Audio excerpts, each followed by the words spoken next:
ഒരു ജനപ്രതിനിധി എങ്ങനെയായിരിക്കണമെന്നതിൻ്റെ ഉത്തമ ഉദാഹരണമാണ് അന്തരിച്ച കൗൺസിലർ മാഗി ആൽബർട്ട് എന്ന് നഗരസഭാ ചെയർമാൻ എം കൃഷ്ണദാസ്. എല്ലാ കൗൺസിൽ യോഗം കഴിഞ്ഞാലും എൻ്റെ റൂമിൽ ആദ്യം വരുന്ന കൗൺസിലർ മേഗി ചേച്ചിയായിരിക്കും. ഈ പറഞ്ഞതുപോലെ കയ്യിലൊരു മുട്ടായി ഉണ്ടാവും, അത് തരും. എന്തെങ്കിലും ഒരു കാര്യം പറയാനുണ്ടാവും. റോഡോ അല്ലെങ്കിൽ കാനയോ ഈ പരിസരവുമായി ബന്ധപ്പെട്ട എന്തെങ്കിലും ഒരു കാര്യം.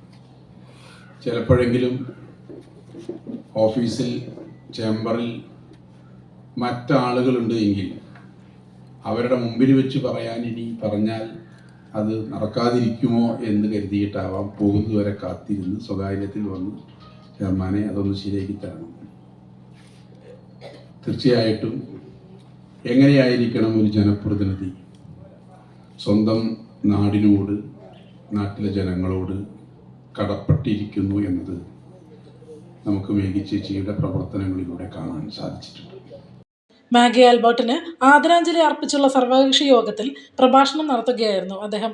വൈസ് ചെയർപേഴ്സൺ അനീഷ്മ ഷനോജ്, പ്രതിപക്ഷ നേതാവ് KPA ഉദയൻ, മുൻ ചെയർമാൻ TT ശിവദാസൻ, മുൻ വൈസ് ചെയർപേഴ്സൺമാരായ KP വിനോദ്, അഭിലാഷ് V ചന്ദ്രൻ, നേതാക്കളായ Anto Thomas, CS Sooraj, MF Joy, TA Shaji, KP Rasheed, Basheer Pookode, Thomas Chiramal എന്നിവർ സംസാരിച്ചു.